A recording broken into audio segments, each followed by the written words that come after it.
Mbote lisusu bandeko balandia de comme wapi ndenge tomesana ko kutana contrat signé bisuna bino butu mbula moi to sala pour servir République démocratique du Congo o ezali mboka na mboka ya biso nyoso tu to yaka awa pour na ko der ko tike ko lakisa bino maye o ya malamu e ko lekala mboka na maye o ya mabe e ko lekala mboka na biso Congo mboka na biso Congo ba konze belé baliki kanyaka makambu ya nyamu mingi mokolo ya lobby na lakisa bino makambo ko salama na ministère de justice na belaki awa ba ministre mususu ba makaso sile na wenze bandaka nganga bako ba ministre lelo ko ba ministre nini bozo sa posu na mokonza mboka ba école ya l'état école bloka ko teka dans beaucoup mais sa fandi ba ya mo ba fandi ba sangani ba frapper ba seli lisanga na bango ba teka bloka ya l'état na kisenso na quartier 17 mai école Nzamakwe était kami école mapango ya bat bazo kabola yango baba ba bureau école tout pillé to la ndeki biso nyosu na minzela ba singa lelo awa na ko sola l'un des conseillers ba sali ya institut Nzamakwe biso na bino to kasko vérité o ezo bima est-ce que Nzamakwe institut Nzamakwe était kama tote ce qui était kama nani pas ali simana yango ce qui était kama nani pas ateki Nzamakwe parce que c'est l'école à l'état bon na boké binyo surtout mbote papa mbote journaliste papa journaliste boni santé nazali mo malamu to koyeba kombo nao kombo nangai Mpang Faustin nazali conseil résident gestionnaire ya l'école ya 43e CEC na ville ya Kinshasa Nzamakwe oyo papa azali koloba ezali école na biso otoza ko gérer école publique conventionnée protestant école publique conventionnée protestant ni ne commune école wana toujours école Nzamakwe za batu école Nzamakwe mkolo nga monani et loko nezo leka vraiment école wana école lelo na complicité ya bourgmestre bazali a PC école na mutu na famille Yalula représentée par Mwana Naye Yalula Serge bazo ko bapandi l'école ba détolé bazoli ko ba morceler école pour ba bâtir en vente avec la complicité ya bourgmestre ya commune ya Kisenso yemuto ko soutenir bango yemuto azo ko protéger bango na azo ko utiliser ba policier pour l'élément yaner pour empêcher et permettre bateka place wana na combo ya famille Yalula représentée par Mwana Naye Serge Yalula mikandani ni bini boza nango comme école pour école za bini boza mikandani balobi ke toyoki peke bini boza mikandate biso ba pièce biso tozana mikanda pièce ni bo relaxa tozali na certificat d'enregistrement tozali na document oyo ya ezan hôtel de ville o azoko représenter o azoko ko reprendre ba patrimoine ya l'état na ville ya Kinshasa tozana ngo et soko komi otali na document wana na page 100 kombo ya Nzamakwe ezali na quartier de 17 mai ozo quartier balobi ke non na lebi boy papa ozo tanga famille Lula Yalula famille Yalula oui mais côté Nzamakwe Yalula na Nzamakwe parce que yana le kito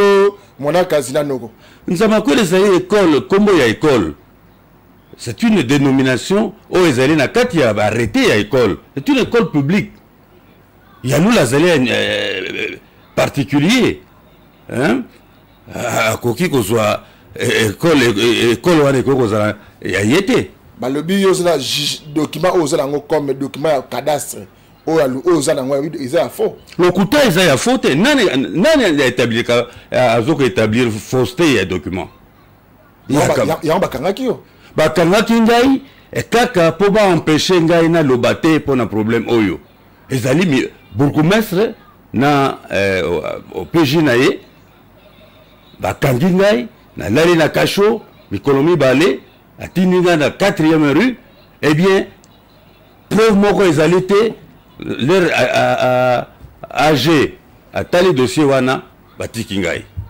Papa, oyebi que beaucoup mais ça comme les senso. Azali professeur, évangéliste. Et puis azali présent à l'association belé lisangé belé ya bilenge ya comme les senso. Tango ko tangi na makambo, c'est ba preuve oyebi beaucoup mais ça qui senso. Il a la complice la bandeko. As nazali na preuve, nazali na audio na ye. O azoko tinda ba civique wana ba boma école. Ba pasu ba détoner ba boma. Nazali na audio na ye. O apesa alobaki na un des éléments ya association ya bana ya kisenso. Nazali nango. Ozada yango. Oui. Balobi bato bazo réclamer le pango za bango za bana ya papa Nzama Kwen. Les bazo yo aux autres famille alula. Nazo comprendre te mais que ce place wana. Batu ya lula bazo ko loba komo na bango Nzama Kwen. Nzama Kwen ezali na monoko mboka na bango ya badinga. C'est-à-dire nzambe moto alingi. Mais ezali komo na bango te. Soko otali komo na bango ezali moto moko te azoko porter komo ya Nzama Kwen. Ezali lukuta. Kombo wana ezali kombo o ezana kati ya arrêté ya ba école primaire na école école secondaire institut Nzama Kwen. Ezali kombo ezali te kombo na bango yango bapesi na kombo na école wana ezali na arrêté, c'est une école publique protestante. École publique protestant. Balobi bango papa na bango asomba depuis 1977. Nde apesa kango école. Vrai ou faux? C'est faux. Yo que no pesa école ndenge nini. Aka que no CD école ndenge nini. Bon école so kango ndenge mais comment expliquer biso? École ezali arrêté. Et je fonctionner na école ezali école publique et conventionnée protestant. Enseignant protestant communauté na biso par l'entremise ya Église du Christ au Congo, enseignant convention na l'État. L'État koki ko pesa biso za public. L'État koki ko pesa biso terrain na ye, a pesa biso d'organiser école. Et c'est le cas. Il y a Institut Nzama Kwen. Patrimoine wana ezali ya l'État. A pesa ka biso yango na commune à travers la commune. Na mandat ya 77-82. Wana bourgmestre ezalaki nani Kiauta. Alors le ba pesa biso école wana bamoni na l'air wana école na Nzama na Kisenso ba école publique ezalaki mingi te. C'est comme ça que gouverneur représenté par directeur naye Pandanzila pesa kibiso place wana pour tout ça tout organiser école. À l'époque c'était CEO Nzama Kwen. Ce hôtel na mukanda oyo ya ba patrimoine ya nani ya nani ya hôtel de ville okomona kombo ya Nzama Kwen na kati na quartier à 17 mai. Et puis nous ne sommes pas les seuls. Institut au monde appelé EP Matota. Ezali na Sepco. Ba pesaka bango de terrain kaka na l'état. Ezali kaka wana na Kisenso na quartier du 17 mai. OK, nous sommes dans quartier mission. Ozana école par exemple, école Saint-Étienne, Lelo Institut de la Colline. Ezali na terrain à l'état. A pesaki bango en tant qu'école publique. Donc école wana c'est comme ça que nous avons eu ce terrain. Nous avons fait fonctionner l'école wana. Alors, l'heure de Zoaka école, ça c'est très important. L'heure va passer à école wana, comme terrain zalati libre. L'État a monité, il faut commune atia institution moko d'utilité publique et fonctionner wana. À l'époque, l'Institut Mayele, une école privée, était là-bas. L'heure va passer à Nzama Kwen, na biso wa protestant, eh bien on était obligé. Il y a c'est la nani Institut Mayele. Parce que c'est la mbongo oyo bandako ya tongi na ba réparation ya bandako ya sali. Ba sali de vie na 1,276 millions. Ba pesi yango na monsieur Kauka qui était le responsable ya Institut Mayele. Ba pesi yango na commune. Tozana décharge nango na mbongo oyo ba pesaki parce qu'à l'époque l'école était gérée par la consoeur KDC. Donc, gestionnaire, il y a KDC, na Komo, il y a CSC, après ça, c'est depuis ce temps, depuis 78, 79, que nous avons cette école et que nous travaillons là-bas. Et Ngaï n'a commis gestionnaire en 2005. Naïe, Batienga conseiller résident, pour gérer l'école en News. Tous allez à travers la ville, tous allez à l'école Moussous. À travers la ville. Est-ce que Kaouta, beaucoup de Kaouta, ça a vie ou bien Koufa? Kaouka n'a évité. Kaouta, les beaucoup de c'est là. Kaouta, il faut Azala. Il faut qu'il y ait avant-hier Azali, mais à combien Mokolo. Mais il faut que Lukaye pas ça va éclaircissement pour le dossier. Oui, bon Lukaye Roloba. Pour y aller à un certain moment, tu sais qui naïe. Pour y aller, les qui te archive, Alinga qui a profité influence naïe, et ancien bourgmestre, pour Azwa Mabelewana. Tu sais qui naïe. Tu sais qui naïe. Tu l'onga kaye. C'est comme ça que, depuis que, et c'était en 2006, tu l'onga tu sais qui m'a kamora na Kaouta.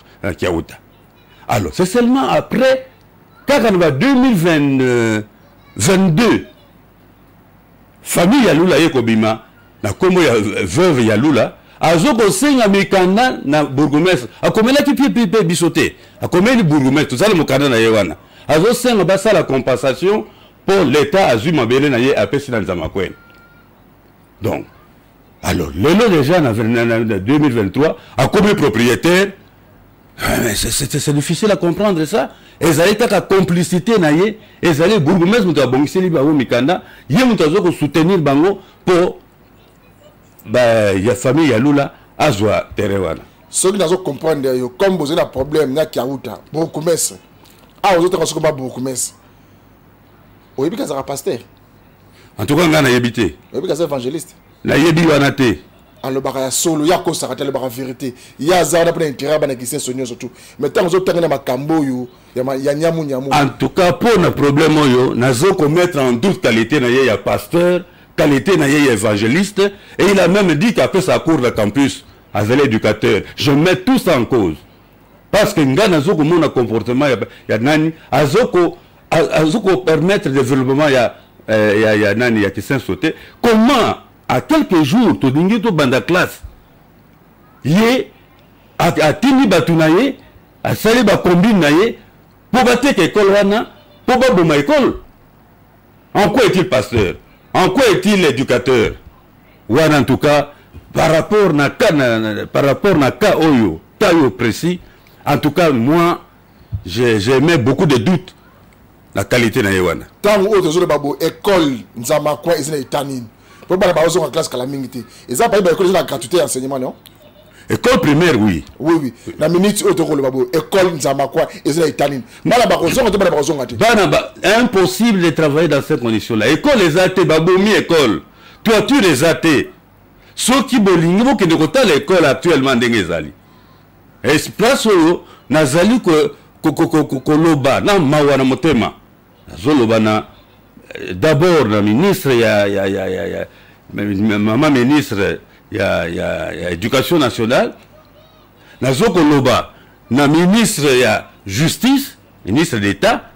Nazoko Loba, le ministre vice-premier ministre, il y a intérieur. Bourgmestre Azoko Boma, école. Je ne vois pas en quoi il peut représenter l'intérêt de la commune qui sait. Ça, c'est vraiment. C'est pourquoi moi, lobby à Kangisingai, na Lali Nakashon économie balé, et moi je me prépare avec son OPG, je dois leur porter plainte. Je dois leur porter plainte. À Tinina, na 4e rue, je n'ai jamais vu au dossier plaignant à Zalité. À Tinina comme prévenu, na Kekuna, directement Batienga Nakacho. Et j'ai failli. Dieu, c'est Dieu qui a permis que je n'aille pas à Makala hier. Camion qui a ramassé Batou. Tout le monde dans la qui n'a caché Makala. Donc vraiment, pour cette arrestation arbitraire, Wana, il faut na fundaye. Le bio, on connaît ça destruction méchante. Ayoka qui va faire ça mon boulot. Kuna na Nzamakwen.